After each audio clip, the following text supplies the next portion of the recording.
School में master ना पढ़े ले सेटा जराम पढ़ा रहे लड़ल सिखा ले ककर से लड़ना है। ये औकात था ककरो पास, कोई नेता के पास हला नहीं था। साला हमार देश का भाषा भुला जो भोजपुरिया और हिंदी अंग्रेजी लान खोसा छोड़ दी। वैसा तो मास्टर है गुरु मिला लो मैया बाप ना सिखा तो उतना जराम सिखा रहा है। और जयराम ये सब रोटी कारोबार वाला काम नहीं करता, उसको तो डर लग रहा है जयराम के सामने कि कहीं जयराम अगर आया तो मेरा रोटी बंद हो जाएगी। चौधरी निकल रहे हैं गिरिडीह से सीपी चौधरी, वो बोलने वाला बोलना दीजिए, यहाँ से निकलेगा जयराम महतो। ये ठीक महतो जी को जब दिए तो लोग बोलता था कि अनपढ़ आदमी क्या बात रखेगा। विकल्प के तौर पर रामगढ़ से आके उसको जिता दिया खाली मोदी को चेहरा देख के। तो अब हम पूछना चाहते तीनों प्रत्याशी में तीनों का एजुकेशनल क्वालिफिकेशन को चेक किया जाए और तीनों को बैठा के डिबेट करके डाल देते हैं। हम लोग का क्या इस लोकसभा के अंदर कोई प्रत्याशी दिल्ली जाने लायक नहीं है? क्या कभी चोरी नहीं होता था? ये आने अभी से के समय से ज्यादा हो रहा था।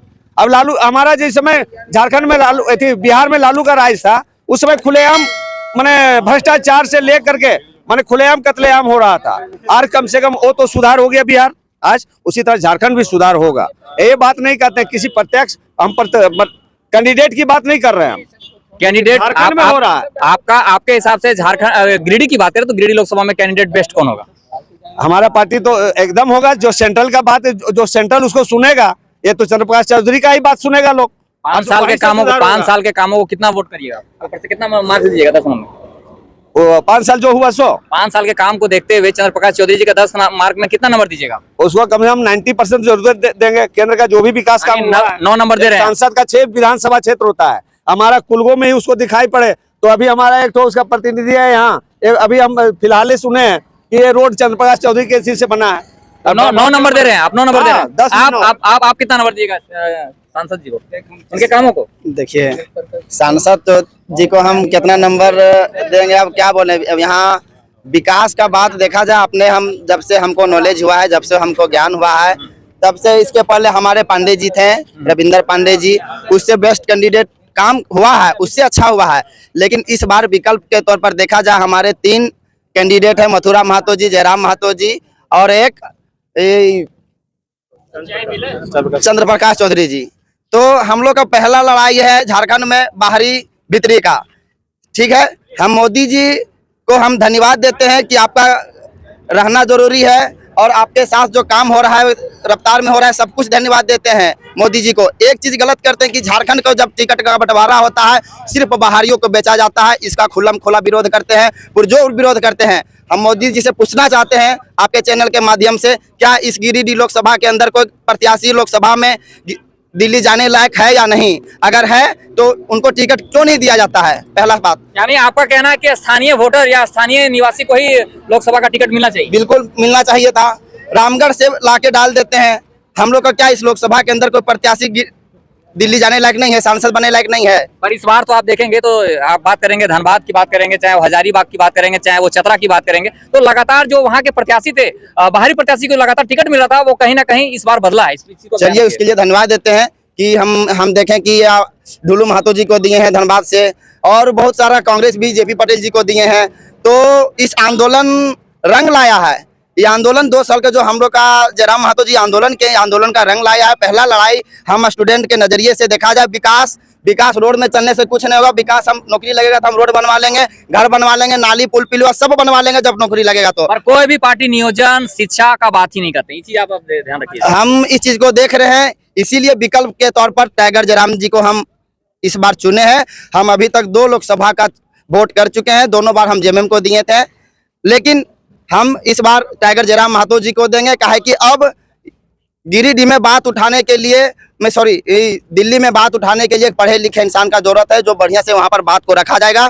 पिछले ही चुनाव में हम लोकसभा का वोटर टाइगर जी जगन्नाथ महतो जी को जब दिए तो लोग बोलता था कि अनपढ़ आदमी क्या बात रखेगा। विकल्प के तौर पर रामगढ़ से आके उसको जिता दिया खाली मोदी को चेहरा देख के। तो अब हम पूछना चाहते तीनों प्रत्याशी में तीनों का एजुकेशनल क्वालिफिकेशन को चेक किया जाए और तीनों को बैठा के डिबेट किया जाए और पूरे जनता को खुल्लम खुला दूध का दूध पानी का पानी दिखाया जाए। इनका एक्सपीरियंस हो सकता है, लेकिन सिस्टमेटिक ढंग से आईपीसी जो भी है, धारा है, नियम है, कानून है, जो जितना हमारे टाइगर जयराम जी रख सकते हैं, दोनों अगर फेल नहीं हो गए तो आप जो कहिएगा मानने के लिए तैयार हैं। इसलिए ये हम लोग जयराम महतो जी को वोट कर रहे हैं ताकि झारखंडी जन मुद्दा को बढ़िया से सिस्टम ढंग से वहाँ पर रखा जा सके। जितना जो हम लोग का यहाँ पर देख रहे हैं कि झारखंड में हम लोग का इतना खनिज संपदा रहने के बावजूद भी पढ़ लिख के हम लोग बेरोजगार हैं। ना कोई नीति, ना कोई नियम, ना स्थानीय नीति का बात करता है, कोई नियोजन नीति का बात करता है, ना विस्थापन नीति आज तक बना है। झारखंड अलग हुए 24 साल हो गया है। 24 साल हो गया है। इस बार जयराम जी का आपका सपोर्ट रहेगा? बिल्कुल। क्या आपका नाम क्या हुआ? मेरा नाम संतोष कुमार पंडित है। किस पार्टी को आप समर्थन दे रहे हैं? मैं एनडीए का समर्थन देता हूँ। आप एनडीए का समर्थन दे कामों कितना आप नंबर देंगे? उनको 10 of 10 में दूंगा। 10 में 10? बिल्कुल। मैं कहना चाहता हूँ कि एक जो सांसद होता है, ठीक है, वो यहाँ से हम लोग उसको भेजते हैं दिल्ली के लिए। वहाँ संसद में नियम कानून, इंफ्रास्ट्रक्चर जिसको बोलते हैं, रोड वगैरह का डेवलपमेंट करना हो, जो है जन मुद्दा, मनरेगा वगैरह, जो ज्यादातर पंचायत वगैरह में जो काम होता है। साथ ही एक चीज और मैं सांसद महोदय के बारे में बोलना चाहूंगा कि झारखंड में आपके 14 सांसद हैं। 14 सांसद में सीपी चौधरी एक ऐसा सांसद हैं जो सबसे ज्यादा काम किए हैं। आप रिपोर्ट उठा के उसमें देख सकते हैं। साथ ही आप एक चीज और देख सकते हैं, यहाँ हमारा +2 SSKB हाई स्कूल में है। यहाँ अभी आपका शुरू हो गया है केंद्रीय विद्यालय, ठीक है, जो कि एक सेंट्रल का प्रोजेक्ट है। केंद्रीय विद्यालय चालू हो गया है। ये बहुत बड़ा जन मुद्दा था इस क्षेत्र का, लोकसभा का। जैसे बहुत सारे लोगों ने बोला कि सीपी चौधरी ने क्या किया है, तो एक पढ़ाई के लिए एक केंद्रीय विद्यालय लाना बहुत बड़ी मुद्दा है। मैं इसलिए पर आपको पता होगा कि 2.5 साल से झारखंड के जो स्टूडेंट हैं वो रोड पर हैं, लगातार आंदोलन कर रहे हैं। क्या लग रहा है कि जिस तरह से जयराम जी के आने के बाद लगातार स्थानीय का मुद्दा हो, चाहे वो विस्थापन का मुद्दा हो, ये लोगों की जानकारी हुई, तो क्या लग रहा है सीपी चौधरी इन चीजों को उठाए हैं? बिल्कुल सीपी चौधरी उठाए हैं। चाहे आप जन मुद्दा देख लीजिए, आपका पेपर लीक का मामला है, उसमें भी सीपी चौधरी बात रखे हैं कि अंधा बहरा सरकार रहने के कारण ये सब मुद्दा उत्पन्न हो रहा है। पेपर लीक के लिए उन्होंने बोला कि 10 साल का सजा हम करवाएंगे, लेकिन कुछ नहीं हुआ उसमें। क्या लग रहा है सीपी चौधरी मुद्दा उठाए थे, उन्हीं की वजह से जितना लीक का मामला आया, आज सब जो चोर पकड़ाए हैं सीपी चौधरी के जो आवाज उठाए उसके बाद पकड़ाया था? नहीं, ये तो बिल्कुल गलत है। पूरा झारखंड के पूरा छात्रा देख रहे हैं कि मतलब किनके कारण अभी जो पेपर लीक का मामला जो हुआ और जो जांच पड़ताल लगाया गया, सिर्फ जेबी केसेस का देन है।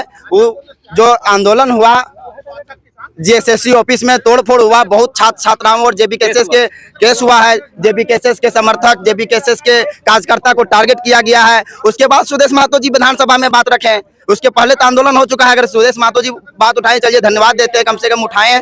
और उठाएं तो उनको ये भी बात रखना चाहिए कि जो भी छात्र छात्रा का केस हुआ है उसको वापस होना चाहिए।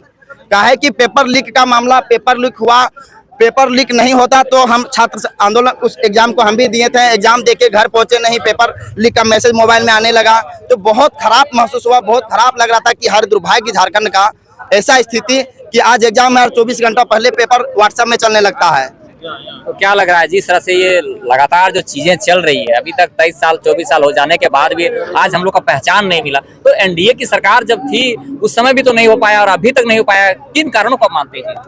देखिए, एनडीए को जो भी कार्यकाल मिला, एनडीए ने वहाँ अच्छा ही काम किया। हाँ, हम ये मान सकते हैं कि यहाँ की जो जन मुद्दे हैं, जैसे कि यहाँ खतियान आधारित जो भी सिस्टम होना चाहिए या फिर विस्थापित नीति होना चाहिए, इसमें सुधार किया जाएगा, सुधार होना चाहिए।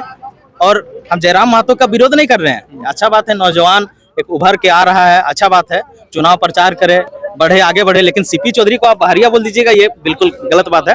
वो भी यहीं के हैं, झारखंड वासी हैं, सब अपना अपना जो भी दाव पेच लगाना है, चूंकि राजनीतिक है, राजनीति में अपना अपना दाव पेच लगाया जाता है। आप भी अपना दाव पेच लगाए, ये भी अपना दाव पेच लगाए, उसके बाद जनता निर्धारित करेगी किसको बहुमत दिया जाए, किसको जीत दिया जाए, वो जनता निर्धारित करेगी। जनता निर्धारित करेगी। आप किनका सपोर्ट कर रहे हैं? हम जयराम के सपोर्ट कर रहे हैं। अभी बोल रहा है इन लोग भैया सब बोल रहे हैं चंद्र प्रकाश चौधरी आ रहे थे, इतना आदमी में चंद्र प्रकाश चौधरी यहाँ आके किसके पास बैठा है, चाहे बात किया है?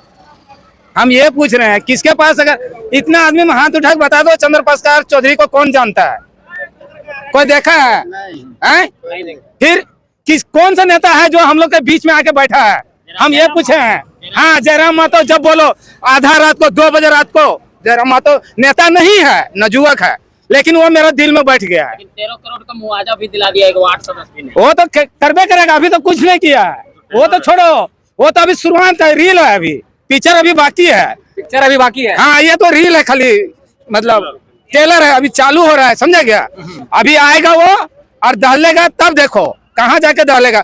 खाली उसको ज्यादा नहीं, 4 सीट मिलना चाहिए, बोल रहा है, पर हवा सीपी चौधरी का ही बह रहा है। कोई सीपी चौधरी वही तो बोल रहे हैं, इतना आदमी सबको बोलो सीपी चौधरी कौन देखा हुआ है? हाथ उठा के बोल दो, कोई देखा है? हैं? आप देखे, एक आदमी देखा है ना? ना युवक लड़का बोलो, ना युवक लड़का बोलो, ना युवक लड़का बोलो। हाँ, इस बार देखा है ना युवक लड़का? हाथ उठा के बोलो, कोई देखा है? किसी के पास नहीं बैठा है, नहीं किसी के पास नहीं बैठा है। इस बार किनको समर्थन? यही सब जयराम महतो का समर्थन है। हम जयराम महतो से समर्थन है, कि वो जितना भी कुछ करता है सब हुआ के लिए, जितना भी जागरूक कर रहा है सब हुआ को जागरूक कर रहा है। पर लोग ये बोल रहे हैं कि गिरिडीह से सीपी चौधरी निकल रहे हैं। गिरिडीह से सीपी चौधरी वो बोलने वाला बोल रहे थे, यहाँ से निकलेगा जयराम महतो, ये फिक्स है, पक्का है। फंडामेंटल राइट जो जहाँ ये वोट दे सकता है, अब फंडामेंटल राइट्स है ये, तो हम कोई किसी के दबाव में कोई किसी का वोट नहीं देता है। जिसको अच्छा लगे कि हाँ, अगर किसी को जयराम महतो अच्छा, जयराम महतो देगा। मैं अपना पर्सनल बता रहा हूँ, मैं तो एकदम दावे के साथ सीपी चौधरी को ही दूंगा, क्योंकि बीजेपी समर्थित है। वही निकलने वाले हैं एकदम हमारे 110% निकलेंगे, और कम से कम 1.5 लाख वोट से ज्यादा सुन निकलेंगे। ए बाबा पहले सुन, शॉर्ट में एक बात हम बोलो यो, जो स्थानीयता नीति जो है, उद्योग नीति है, जो यहाँ का दिक्कत है, जे एकर में बात करतो, जे काम करतो, ओकरा हमने वोट देबो, समझ ली? हमने सुन रोडवा बनाए दिले, रोडवा से आदमी जिंदा नहीं रहते। अभी डेट में पढ़ लिख के मारल फिर रहा है, कहाँ जीते? बम्बई जा लो तो दिक्कत हो, काम ना मिलो, फिर वापस अलो। तो जे हमनी के बात, जे हमनी के नौकरी चाकरी यहाँ के हित के बात करतो, ओकरा हमनी वोट देबो। और जयराम हमनी ये बात कर रहा, और जयराम दिलेले भी हो मुआवजा बहुत तरीका से, लेकिन आज तक कोई नेता है बढ़ चढ़ के कोई, ठीक है जो ऐसा बात ना है। जैसे अभी जयराम मॉरल मुर्दा का उखाड़ा के बोलता, खोटा भाषा बंद हो, हिंदी बोलो। साला हमने खोटा अभी बोलल सिखा रहे का, लड़ल सिखा रहे। स्कूल में मास्टर ना पढ़े ले ने, सेटा जयराम पढ़ा रहे, लड़ल सिखा रहे, ककर से लड़ना है। ये औकात था ककरो पास? कोई नेता के पास साला नहीं था। साला हमार देश का भाषा भुला जो, भोजपुरिया और हिंदी अंग्रेजी लर्न, खोटा छोड़ दी। वैसा तो मास्टर है, गुरु मिला मैया बापी ना सिखेले तो उतना जयराम सिखा रहा है। साला ईटा ये गुनवा के भी कि दोसर के भी? हाँ बस यही गाना है, कोई नहीं आएगा, जयराम आएगा। हाँ जमाना जब्त रहे थे कुछ रहे, लेकिन जयराम आएगा। गिरिडीह लोकसभा में जयराम आएगा तो आएगा, कुछ भी हो जाएगा, जयराम आएगा। हाँ जयराम आएगा, पक्का मेरा समर्थन है। पूरा कुलगो में जिंदाबाद जिंदाबाद जिंदाबाद। कुछ हो जाएगा गिरिडीह में, आपको जयराम आएगा तो आएगा, कुछ भी कर लीजिए, जयराम महतो जैसा कहना है ना कि जितना आदमी दूसरा विपक्षी नेता को कोऑपरेट करेगा ना, वो सब जिसका रोटी सेकता है, और जयराम ये सब रोटी कारोबार वाला काम नहीं करता, उसको तो डर लग रहा है जयराम के सामने कि कहीं जयराम अगर आया तो मेरा रोटी बंद हो जाएगा। ध्यान रखना, इसलिए दूसरा नेता को ऐसा वैसा करता है। पूरा झारखंड का बात कर रहे हैं जयराम, इस बार जहाँ आया तो पुलिस से लेके दरोगा से लेके सबका धंधा यहाँ से गुप्त है, सबका दुकान बंद हो जाएगा, सबका बंद है यार। पूरा टारगेट निकला है पारसनाथ की धरती से, उसको पकड़िए। इसलिए झारखंड को पूरा बोला गया है कि टाइगर जयराम महतो पारसनाथ की धरती से निकला है, और पारसनाथ की धरती से निकले तो सोना को पकड़िए। बाकी बात जितना भी निकला है, अरे यार अभी एक सब क्या बात करेगा, ऐसा चुतिया वाला काम करता है सब नेता। तो जयराम को देखते हुए सब भाषण करता है। अरे जयराम जो दिमाग दे रहा, अभी सब सलाह से मीडिया लगा लेता है चैनल में, आइए भाई बोलिए भाई, उसका देखते देखते सब काम करता है यार। पूरा रांची से लेके पूरा झारखंड का बात कर रहे हैं, और जितना भी जगाने वाला काम करता है सब जयराम है। इसलिए भाषा के लेके, अपना संस्कृति से लेके, टाइगर को लेके सब कुछ देखिए, क्योंकि झारखंड को बचाने वाला सिर्फ टाइगर है, बाकी बस कोई किसी का नेता नहीं है। इनके जोश को भी लगातार आप देख रहे हैं। हमारे तमाम पार्टी के जो लोग थे, उनके विचारों को आप सुन रहे थे, उनका विचार कैसा लगा जरूर कमेंट करके बताएं। मिलेंगे अगले वीडियो में, तब तक के लिए इजाजत दीजिए। जय हिंद, जय झारखंड।